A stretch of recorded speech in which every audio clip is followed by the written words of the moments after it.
Welcome back to Backyard Trash Talk, week number 3. We are excited for you to join us tonight, today, whatever it is when you're watching it. We're excited to have you. A lot of topics, a lot of things going on in different sports. Chris, how you feeling tonight? I'm feeling good. You know, I'm glad we're kind of, the roles are reversed a little bit. You're asking me how my night is. But it's great. You know, I'm looking forward to another phenomenal show.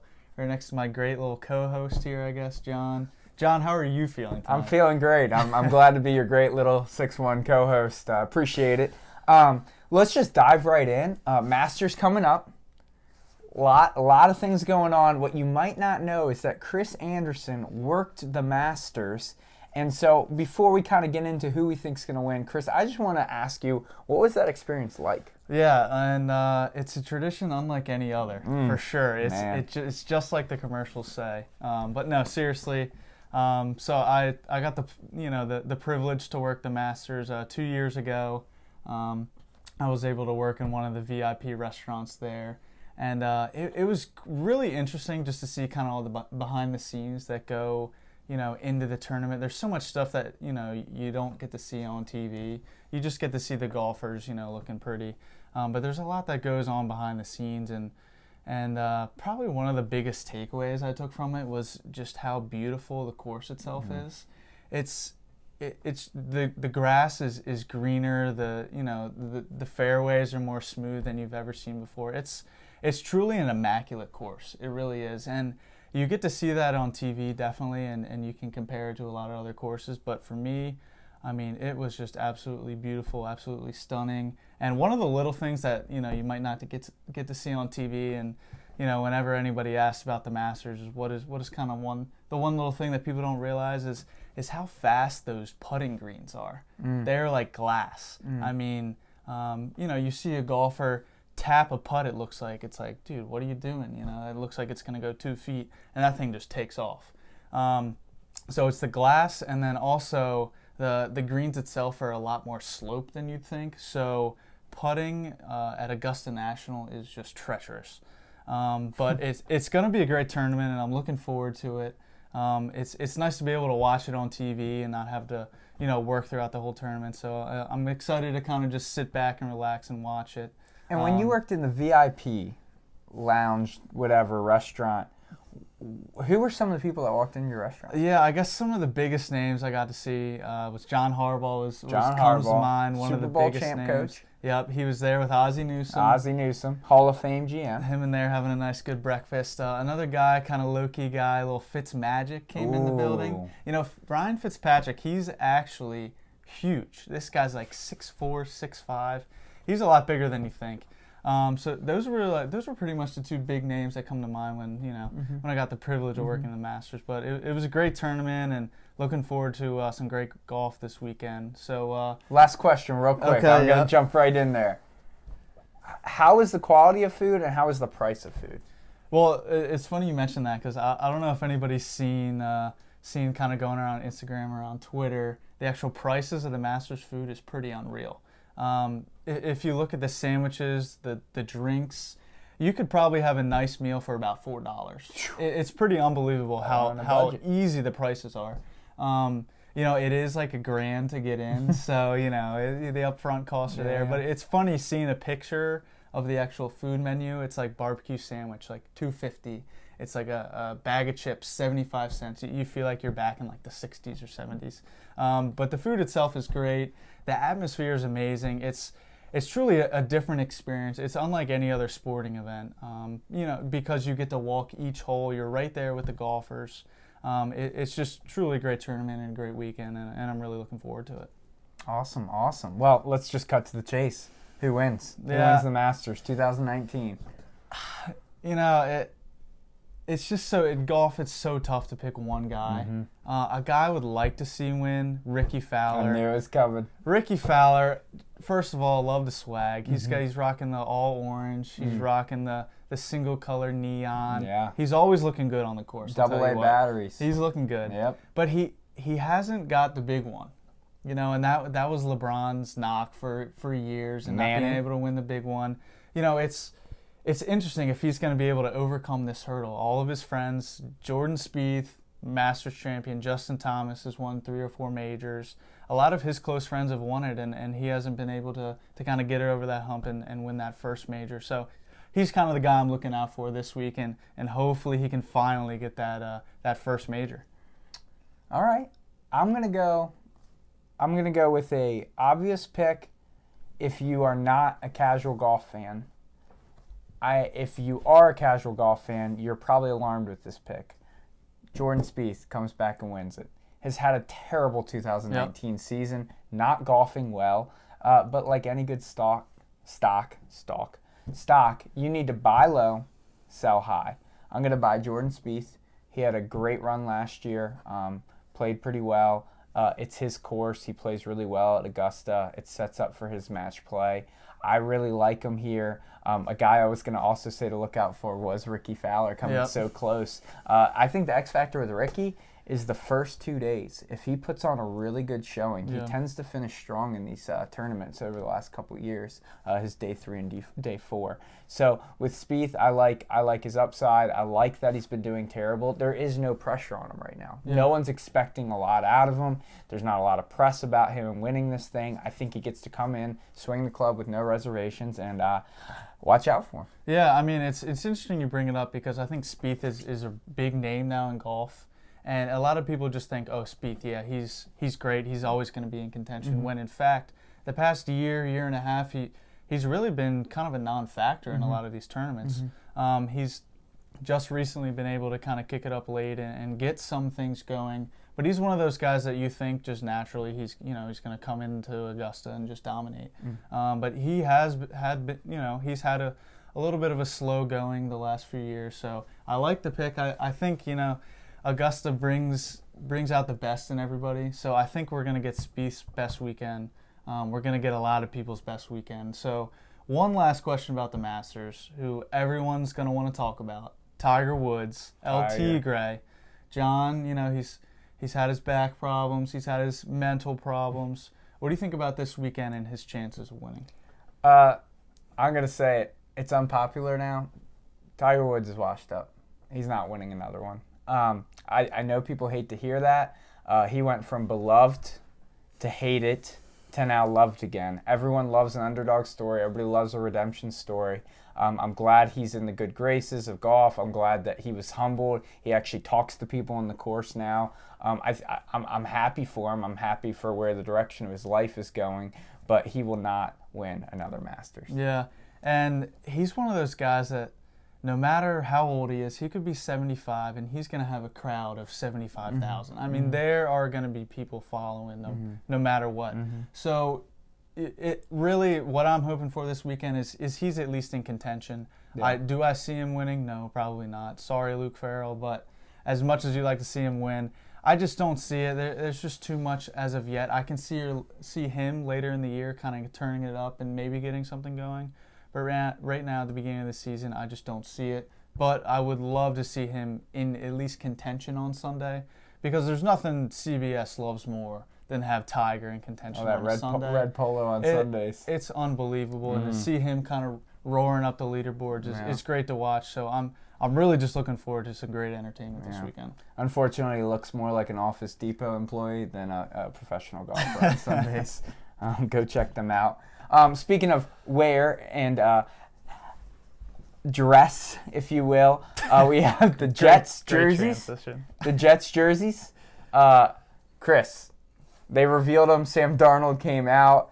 He kind of did this fashion show thing. What do you think about the Jets jerseys? Yeah, I mean, I've seen third graders with more artistic abilities than what the Jets put out there. It was just so bland, so unoriginal. Just really not a fan. It just seems like they went backwards. Honestly, it's the first time in a while when a team has kind of debuted their new jerseys that I'm like, you know what? I feel like they went backwards. The jersey is not cooler than it was. It almost looks like the Saskatchewan Roughriders out of the CFL. I don't know if you've seen those jerseys. That's it kind of looks like that same sort of green, same sort of pattern. It's just, I feel like it's very unoriginal. They didn't do too much. I don't know. It just seems like kind of boring, if we're being honest. I love the black jerseys of the Jets. Love them. I love the black. Black's my favorite color. If you don't think black is a color, you're an idiot. I can't stand the other jerseys as well. I don't think there was much creativity. And let's talk about the reveal. You have the nerdiest looking guy in the world revealing your jerseys. You look at Sam Darnold, and he looks like every rival QB in every sports movie ever. Yeah. He comes out going like this, like that's going to hype up the Jets crowd. I thought it was pathetic. I didn't like it at all. It was awkward. Men should not be on a catwalk. That's just what I believe in. And maybe that's a pride thing, but it was terrible. It looked awful. Not a fan of it at all. The black jerseys were sweet. Other than that, Jets failed. This is a billion-dollar industry, and it looks like they're hiring fourth graders to do their work, or third graders. But I would say it's a pretty intelligent third grader myself. Yeah, it's just not a good look. It just doesn't seem like the Jets have any direction to begin with. Mm-hmm. And here they're out here, making things worse with their jerseys. So who knows? I'm not a fan, but it is what it is. Mm-hmm. But speaking of football, we got a little bit more drama. Tough. Stirring up in the pot. Mm-hmm. Mm-hmm. We got JUJU Smith-Schuster and Antonio Brown kind of going at it on Twitter. So it started with Antonio Brown this past week. He just sends out a tweet. He quote tweets JUJU Smith-Schuster a picture of him named Team MVP, which he was named this year as Steelers Team MVP.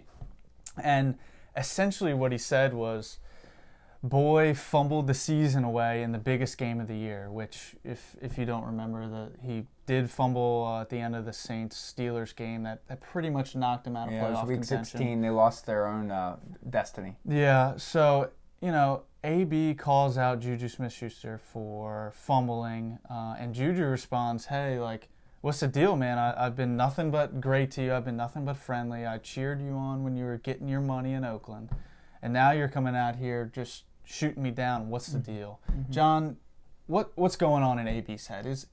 What's the deal? The problem is nothing's going on in AB's head. That's the reality. You look at this situation and you have a child, and then you have someone being a man. Ironically, JUJU was the youngest guy in the NFL at one point, like a year ago, I think, maybe a little over. And he's acting more mature than AB. If I'm going to take sides on this, as JUJU loves Fortnite, I'm running duos with JUJU. Forget AB. This guy is psychotic. He doesn't get it. He's in another world. He did an interview the other day where AB was wearing this nice, cheetah robe thing and then just spandex underneath. And I'm like, what? I don't know what's going on in this guy's head. Yeah. I think he's going to perform all right in Oakland, but not the numbers he's put up. I think he's going to be embarrassed with his performance, and I think he doesn't realize how good he had it with Big Ben and the rest of the Steelers organization. JUJU's taking the high road. We kind of see this as kind of winding down at this point. JUJU is definitely the better man in this situation. Yeah, and I thought AB was kind of, for all these years, just putting on a show. I thought he was more of an entertainer, and just kind of wanted to rile up the fans. And, he'd roll into training camp with a new car, that type of thing, and put on a show. And he had the Facebook Live event where he was in the locker room just filming himself, and Mike Tomlin was giving a post-game speech and pretty much aired out all of Mike Tomlin's business, which, that was kind of a red flag at the beginning, but it's like, AB, he's an entertainer. What are you going to do? But this just exposes him as kind of like a me guy. I only care about me.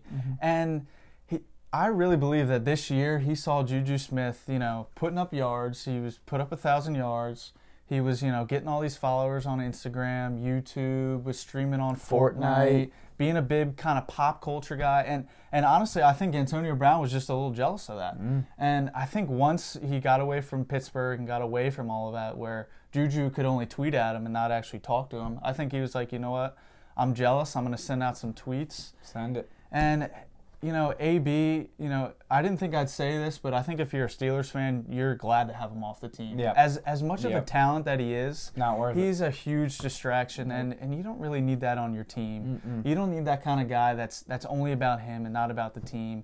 So I mean, AB just looks like a total idiot here. He looks like a scumbag, to be honest. Just calling out a great guy like JUJU. So I just don't know what's going on in AB's head. He really needs to get it together, or I'll be honest, Oakland just might have to ship him out of there too. I mean, is he even worth it? He's crazy. But I want to actually talk about winners now. Yeah. So let's talk about UVA. Congrats to UVA. Tony Bennett and the Cavaliers winning their first championship. Big game. Texas Tech. It was more high scoring than I thought. Yeah. I thought the shooting kind of turned on after that first couple minutes. It started to step up. UVA wins it all. Obviously, our picks were both wrong. What did you think about the game? Yeah, I mean, it was a lot more entertaining than I thought it'd be. I thought it'd be kind of a defensive battle, but it turned out at the end, those guys, Kyle Guy and Jerry Culliver, were just going back, trading left hook with right hook, and it turned out to be a great game. And honestly, when all was said and done, I just believe that God is just a UAV, is just a UVA fan. UVA, I mean, they just constantly, against Purdue, against Auburn, against Texas Tech, they were down with 5-10 seconds left and just found a way. Come back. I think you just got to give hats off to Tony Bennett. Just a phenomenal coaching job.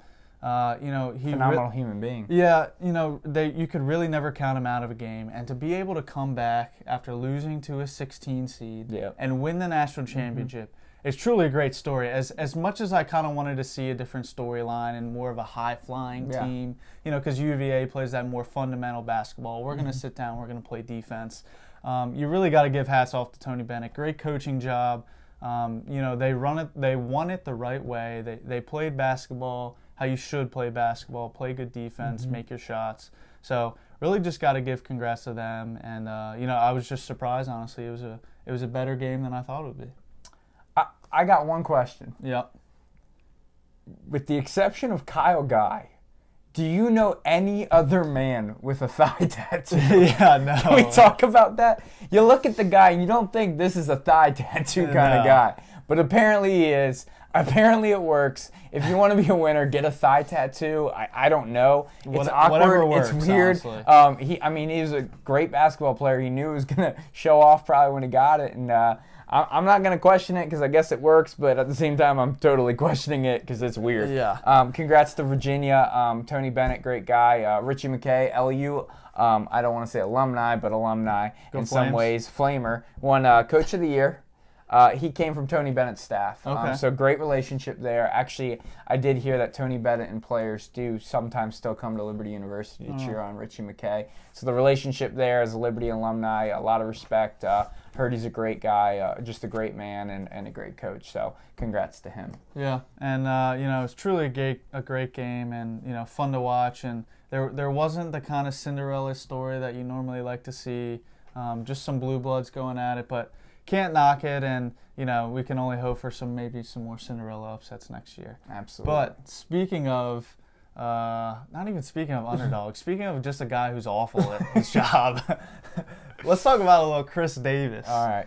He is probably has one of the worst deals of all time the Orioles made. They gave him 7 years, $161 million back in 2016. Is it the worst contract of all time? No. But it might be at some point. Yeah. Here's the issue. It's not Chris Davis. It's the Baltimore Orioles that's the issue.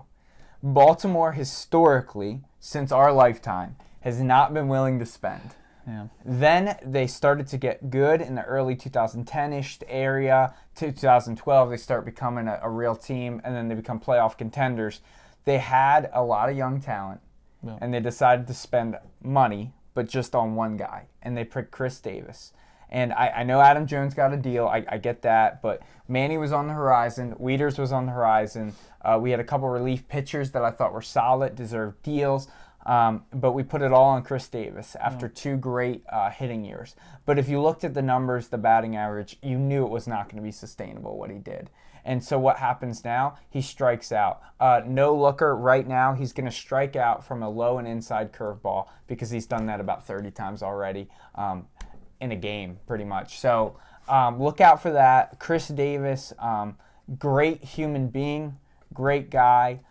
taking it like a man, but he needs help. Maybe he waives his deal so he can go into the minor leagues, get a little bit of work. I don't know how that works with contracts in the MLB. Someone feel free to comment how that works. But Chris Davis, at this point, I think is mentally broken. I don't think it's an ability thing. I think it's mentally. I mean, at this point, so if you didn't know, the other night he set the record, most at-bats in a row without a hit. He broke the record. He went 0 for 49 without a hit. He's currently, as we're taping this, 0 for 28 from the plate this season. And, you know, I'd like to think he's starting to piece it together. The other night he had a couple line drives. He had a couple nice hard hits. Yeah. You know, at this point, we're paying him so much money, you might as well just hope that he can do something. Yeah. Might as well hope he can put something together that's anything resemblance of a hit, or at least get on base, something. Again, like you said, he's a great guy, so you want to root for him. He's done a lot in the community in Baltimore, so you want to get behind him. But if you can't get up there and do your job and get hits, I mean, at what point are you, as a manager, saying, look, no matter how much we're paying him, we can't have him in our lineup. We're literally losing games because of him. I mean, it's going to be interesting kind of who folds first. Is it going to be Chris Davis walking away, or is it going to be the manager saying, look, you know, Chris, we're just going to have to bench you. Like, this is just the deal. Yeah. But, you know, if you're Chris Davis, he's still got $60, $70 million owed to him, so I don't think he's going to walk away from any of that. Can we talk about something groundbreaking? Yeah. They shift. Why don't we try bunting? Like, Yeah. just try it. I'm not saying it's going to work, but, like, I mean, if Try no one's playing on anything. the left side and you're 0 Anything. for 100, you might as well just put the bat down and try to see what you can do. I mean, you'd think. Yeah. So I'm done with that. That subject gets me worked up. As we're taping this, Magic Johnson just stepped down from the Lakers organization. This is probably like the most breaking news we'll ever have on our show, because this literally happened like 10 minutes ago, like as we're taping this. So we didn't really prepare for it. We're going to talk about it. I'm going to go first because I want to. Okay. I think it's a coward move. I don't Really? like it at all. I think this is the equivalent of Jason Witten going from the booth back in to the NFL. Yeah. It is a cop-out. It is a cop-out 100%. In the example of Jason Witten, he knew he wasn't very good at the booth. He knew he was getting a ton of crap for it. Instead of taking it like a man, he's like, all right, I'll just go back to the Cowboys. He gets out of it. I think he's making like $3 million or something with the Cowboys, and he's out of it. Magic, it's the same kind of deal. Before I can get fired, let me step down. You bring LeBron there. You try to make all these big moves and big trades to get Anthony Davis. What you did was you destroyed a culture of young guys. You let LeBron dictate the culture, and then when you try to get a big superstar player to play with LeBron, you see that young players are like, what the heck, they don't trust in me. Yeah. That's a culture killer. Of course they're not winning games. Luke Walton, not going to say he's a great coach, not going to say he's a bad coach. What I'm saying is he had no chance this year. No chance. Magic loved the fact that he brought LeBron. It was a power move. He looked really good, but when the wins didn't accumulate, what did he do? He walked away. And so he can be more of an ambassador of the game. No, he wants to be a businessman. There's multiple interviews talking about how he wants to be a businessman. He's an owner of the Dodgers, partial owner of the Dodgers, partial owner of the LA soccer team too. Yeah. And so he wants to be a businessman. Yeah. He wants to be a businessman, and he's acting like, oh, this is how I can affirm the NBA, and I can tweet out to Dwayne Wade now and congratulate him because I couldn't do that when I was in this role with the Lakers. I think it's soft. I wish he at least finished it out. If he got fired a couple years later, people would still remember Magic for what Magic did with the Lakers. Coward move, kind of sad. Still appreciate the guy. Still think he's a good guy. Just a mistake. What do you think, Chris? Yeah, I mean, I got to be on his side a little bit. I can't hate on him too much. I mean, he's a guy that has a lot of interests, doing other things. Like you said, he's always courtside, or he's always, right front row at the Dodgers games. You saw him at the tournament. He was at a lot of the Michigan State games. So as a person, you can't blame him for wanting to do a lot of the other things. And, I can only imagine being in the front office of an NBA team that takes up a lot of your time. And they didn't have the success this year that they thought. So I can't blame them too much. yeah, you'd like to see it go down a little bit better, and maybe kind of throughout the summer when things are quieter and it's not so pressing, maybe kind of announce a step down then. So the way he went about it, yeah, it's okay, but I can't blame him too much. If you don't like what you're doing, why put in 50%? Might as well just be like, you know what, I'm going to give it to someone else who can give 110% that they want to be here. And, hopefully they can turn the Lakers around. And there's such a historic franchise, you want to see them turn it around.